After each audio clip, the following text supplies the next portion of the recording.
think it's really important for those who run businesses that used to get all their business through Facebook, or a large part of their business through Facebook. I can tell you that we built our business for Color It through Facebook, and I would be kind of having my stomach in knots right now, I think, if we still Yeah. own that business and we're trying to get traffic that way. So I guess I'm fortunate that we don't have a business today per se that relied on that. But I know a lot of people who, including yourself, that are in this position and having to kind of reinvent themselves to, Hmm. because I think that I look at some of this as like, this is where the opportunity in business comes in a lot of ways. Like as long as you can survive it, this is like kind of where the opportunity comes, because that everyone's trying to scramble to find the new thing. And I mean, at one day or years ago, that was like Google ads or something, where like the tide shifted and Yeah. everyone got into Facebook, right? And so like there's always this cycle. And so like where are you cycling into now to kind of supplement that Facebook revenue that you no longer can capture? Oh, it's a great question. It's a great question. We are actually hyper focused on developing the most loyal fan base we can get. Hmm. We're not trying to get extra traffic anymore. We're not thinking about it that way anymore. We are just hyper focused on galvanizing the people that have bought our games and love our games, and how can we keep engaging them, so that when our future game comes out, uh, that we get word of mouth. Right? There is, to this day, nothing in the world works as well as word of mouth marketing. There I just agree. isn't anything. Right? That's a zero cost sale. Um, and it spreads forever. If you can get a game that has that level of potential word of mouth, that spreads forever. So I totally agree with you. So many businesses are going to be struggling right now with Facebook ads, and we've definitely seen a hit too. If you approach this as an opportunity to make your business way more defensible and way stronger, then it's the kick you needed. Right? It's Yeah. really the way you approach it. So for me, I just view it as this is the kick we needed, to make sure that we understand that, can we live in a world where we're not acquiring customers anymore?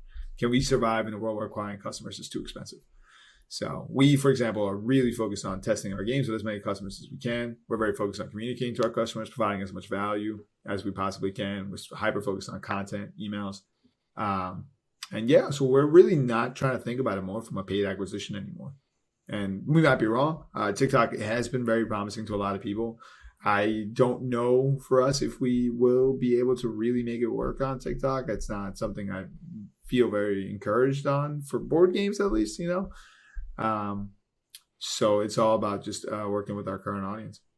Yeah, I love this concept. I mean, I think that if you're listening, it could be the push to, depends on what niche you're already in. If you already have a niche like Hasan has, uh, you're very lucky. But if you have a niche like we might have with ice packs, you're in trouble. It's tough to make commoditized sales work before these changes on Facebook and make the math work. And so I think it's niche selection is super important moving forward, Mm-hmm. and building a true brand and a following, much like we did with Color It. Hassan, I'm not sure you probably don't even know this yet, but we just bought knitting.com, and so Oh, I we're did not know that. You bought yeah knitting.com. we Cool. just announced it on a couple episodes ago. I haven't had a chance to even really talk to many people about it, but we're thinking about this same concept, right? We're like having an audience of people who are super passionate about a hobby. Doesn't have to be one that, like, just like you, like I actually personally love board games. I wish I was in the board game niche, but I don't knit. But it's a niche where people are passionate. We can make uh, products that are unique, high quality, leverage the fact that people um, love what they're doing. We'll generate lots of user generated content for you, spread word of mouth when they're in knitting circles or knitting parties. And so I think that being in a niche like this is super important, where it's either a hobby or an activity or something people are emotionally kind of triggered to want to share and spread that. I mean, I can definitely tell you, like, we just started playing this new game in our circle of friends, called Five Crowns. I'll give them a Yeah, plug. Five Counts, You've heard classic. of this? It's a classic game. I mean, I had never heard of it until recently, but we love it. And now, Hmm. like, we tell everybody about it. Yeah, yeah. And so if you can generate stuff like that in your business, like you're doing, I think that you'll just be in a much better spot in e-commerce moving forward, rather than just focusing on like let me go to pull up Jungle Scout or Helium 10 and like find the product that has potential and just sell it because it fits these potential criteria in it. But the thing is, it just a lot of times they're just widgets and they're nothing more Yeah. than just a widget. It's hard to get repeat business. It's hard to get word of mouth. It's hard to advertise to them, And whether it's PPC on is so much Facebook or more other expensive PPCs, now. more expensive, Yeah. etc. And so I think that, of all the lessons here, the things you've talked about, like the niche selection part, I think really goes to show like how important that is. Because, a lot of people that were making a living off of Facebook ads are just out of business now. Because like they didn't have Hmm. those other aspects. I mean, it sucks. Like I'm not like, It's I tough. feel bad for Yeah. them. Yeah. I mean, we've all been there. I think if you're in business long enough, you're going to go through these moments, and it's never fun to see other people struggling like that. But like having these types of aspects to your business, I think are super important. So Yeah. congrats and kudos. If you're in a commodity business, you also, if you don't want to, I mean, you have to do all the things that you just said, but you got to find something unique in your business. I mean, Hmm. a good example is Scrub Daddy. I mean, that's an example. Right. I mean, they Yeah. took sponges and Right. they added joy. They added a And hole that's, to a sponge. yeah, exactly. If you can add an emotion to a sponge, I mean, that's the most commodity business you can Yeah. imagine. This cleaning material, but that's brilliant. I mean, I think too many people undersell how brilliant that actually is because it led to that's $100 million business.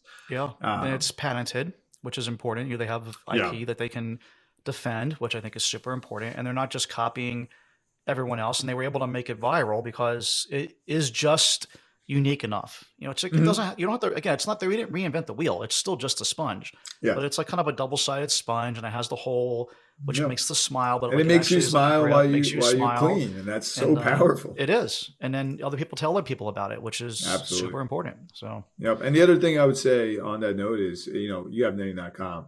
I mean, content and community is everything right now. We have an yep, incredible head of content, Stacey Tonio, who used to be editor of Birds and Blooms, and she has been creating tons of content for our customers. And we actually sometimes use them as email lead gens too. So, we'll create. So she's created like free national park maps, free calendars, all this stuff. We'll put them out. We'll use it to collect emails, and then we create content to engage our fans post that. Knitting.com. I mean, that's an absolute model that I would follow too. Create yep. free guides, free resources for people that like to knit. You get their emails, and then you create stuff for them. You build a little community around that, and that's like the way to grow in today's age, I think, in e-commerce.